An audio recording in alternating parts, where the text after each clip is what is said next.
Assalamualaikum warahmatullahi wabarakatuh. Di sini saya akan membahas tentang analisis resiko negara. Baiklah, pembahasan pertama yaitu tentang mengapa kita tidak cetak uang untuk bayar hutang luar negeri. Terdapat dua alasan untuk menjawab soal tersebut, yaitu yang pertama, perlu kita ketahui bahwa hutang luar negeri adalah tanggung jawab pemerintah, sedangkan mencetak uang adalah kewenangan bank sentral. Bank sentral merupakan lembaga independen yang tidak bekerja sama dengan pemerintah. Jadi, pemerintah tidak dapat meminjam uang kepada bank sentral. Bank sentral juga tidak bisa memberikan uang langsung kepada pemerintah, dan jika dipaksakan maka negara akan menimbulkan hutang dalam negeri untuk melunasi hutang luar negeri kepada bank sentral. Mencetak uang untuk membayar hutang luar negeri tidak dimungkinkan karena hal tersebut akan menurunkan nilai tukar mata uang. Contoh, jika ingin membayar hutang luar negeri, maka kita harus membayar dengan nilai mata uang negara tersebut. Dengan begitu, mata uang negara tersebut baik dicari dan akan mengalami peningkatan, sedangkan mata uang kita akan semakin melemah. Singkatnya, bank sentral mencetak uang untuk memberikan stimulus dalam perekonomian guna menstabilkan nilai tukar mata uangnya. Dr. Hans Peter dalam videonya tentang penilaian resiko negara menjelaskan bahwa resiko suatu negara mengacu pada resiko berinvestasi atau memimpin di suatu negara yang timbul dari kemungkinan perubahan dalam lingkungan bisnis yang dapat mempengaruhi keuntungan operasi atau nilai aset di negara tersebut. Resiko negara bisa dilihat dari peminjam yang mungkin tidak dapat atau tidak mau memenuhi kewajiban luar negeri mereka untuk alasan ekonomi politik tertentu di suatu negara. Selanjutnya, apa itu resiko suatu negara dan mengapa itu penting?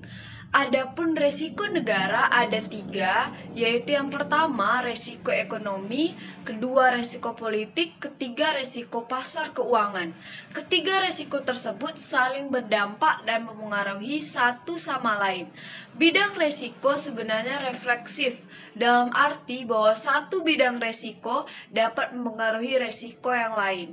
Mengetahui resiko negara dapat membantu menganalisis jika ingin beroperasi di negara tersebut, ingin berinvestasi maupun berdomisili di negara tersebut. Nah, jika berbicara tentang faktor umum untuk mengukur analisis resiko negara, pengukuran keseluruhan tentang bagaimana multinasional perusahaan cenderung meningkatkan ukuran perusahaan dan bagaimana memahami pemerintahannya. Adapun pentingnya analisis resiko negara, yaitu untuk memastikan bahwa negara tersebut apakah kita akan terus menjalankan bisnis di bidang tertentu. Mengapa analisis resiko negara juga penting, yaitu untuk menghindari dampak bagi perusahaan multinasional dalam berbisnis dan juga merevisi keputusan investasi atau keuangan untuk peristiwa-peristiwa seperti yang pertama serangan teroris, pemogokan tenaga kerja besar-besaran di suatu industri, yang ketiga politik akibat skandal, empat kepedulian terhadap sistem perbankan suatu negara, dan yang kelima pengenaan pembatasan perdagangan pada impor.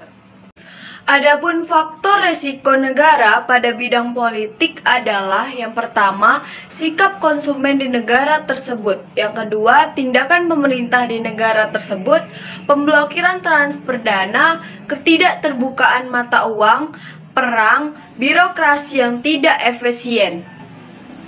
Faktor resiko negara pada bidang keuangan adalah yang pertama, dilihat dari pertumbuhan ekonomi yang dipengaruhi oleh yang pertama suku bunga, yang dimana suku bunga yang lebih tinggi cenderung memperlambat pertumbuhan dan mengurangi permintaan akan produk multinasional. Yang kedua, nilai tukar yang dimana mata uang yang kuat dapat mengurangi permintaan ekspor negara, meningkatkan volume impor dan mengurangi produksi dan pendapatan nasional.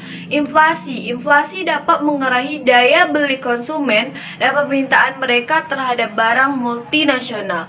Adapun teknik untuk menilai resiko negara bisa dilakukan dengan pertama, pendekatan daftar periksa dengan peringkat yang diberikan untuk berbagai negara.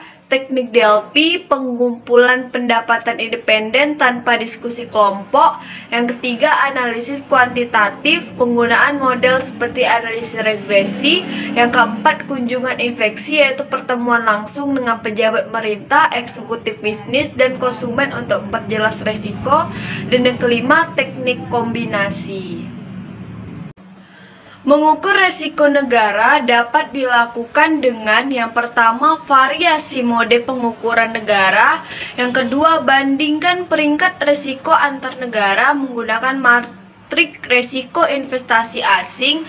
Dan yang ketiga, peringkat resiko negara aktual di seluruh negara, dan banyak negara mengalami penurunan peringkat resiko negara akibat krisis kredit.